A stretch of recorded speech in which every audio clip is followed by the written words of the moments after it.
The Canes and Bruins, I read the story, they got the same need, and it's down the middle. Could this maybe create like a bit of a bidding war or an arms race between the Bruins and Canes? It could, but I doubt it because Carolina, their mantra has been pretty specific over the last number of years, and it stems from their ownership on down and Tom Dundon, in that the name of the game in his eyes is to be as competitive as possible and to give yourself, since winning in hockey is so random, especially when it comes to the playoffs, there's no rhyme or reason for who wins the Stanley Cup any given year. It could be a team that's hot, it could be a player that gets extremely hot, including a goalie, that you want to try and give yourself as many kicks at the can as possible. So as many years as you can be competitive, that's what they're trying to do. And a lot of times that means don't mortgage your future to then push your chips into the middle of the table and really focus on an all or nothing proposition of this year, to the point where you cut yourself off for the following years. And so I would expect that continues to be the case for the Carolina Hurricanes. Their GM Don Waddell joined Jeff Marek on his show on Tuesday and was basically echoing the same sentiment. We've got this trade deadline acquisition essentially coming already in Max Pacioretty, who's due to be in the lineup over these next couple of weeks, coming back from the Achilles. For the Boston Bruins, it's totally different, though.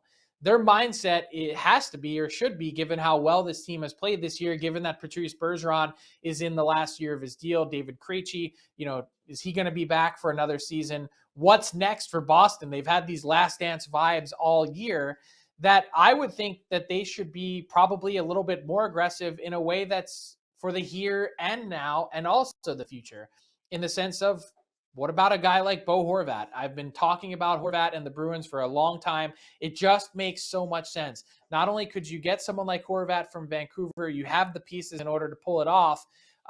Then you can re-sign him to a longer-term deal that he can then pass the torch from Bergeron and Krejci right to Horvat, and hopefully that would entice someone like a David Pastrnak, who's seeing all of this going on around him, doesn't have a contract. Hey, Horvat could be one of your running mates for the next number of years. You're pretty good on the back end with McAvoy and Lindholm. You've got a great goaltender in Ullmark, that they could be in a spot where they're competitive for the next number of years instead of their window closing. We have a couple of minutes before we need to get to Stephen Ellis and get to some World Junior talk. So a couple more quick ones for you. The line from your story is only God and Lou know. Is there any team more difficult to read than the Islanders heading into the deadline? Not really, and it's partly because Lou Lamoriello operates in stealth mode, and I think everyone sort of has fun with that. But I think also I have a hard time kind of figuring out this Islander team.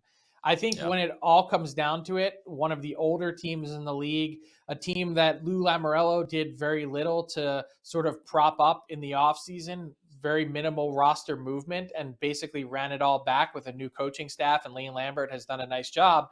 But I see a team that needs speed. I see a team that needs a winger that can play with Matt Barzal, that can put the puck in the net. But just because I see that, or just because other teams, around the league see that, doesn't mean that that's necessarily the case and what the Islanders will do. So I put a bunch of question marks there.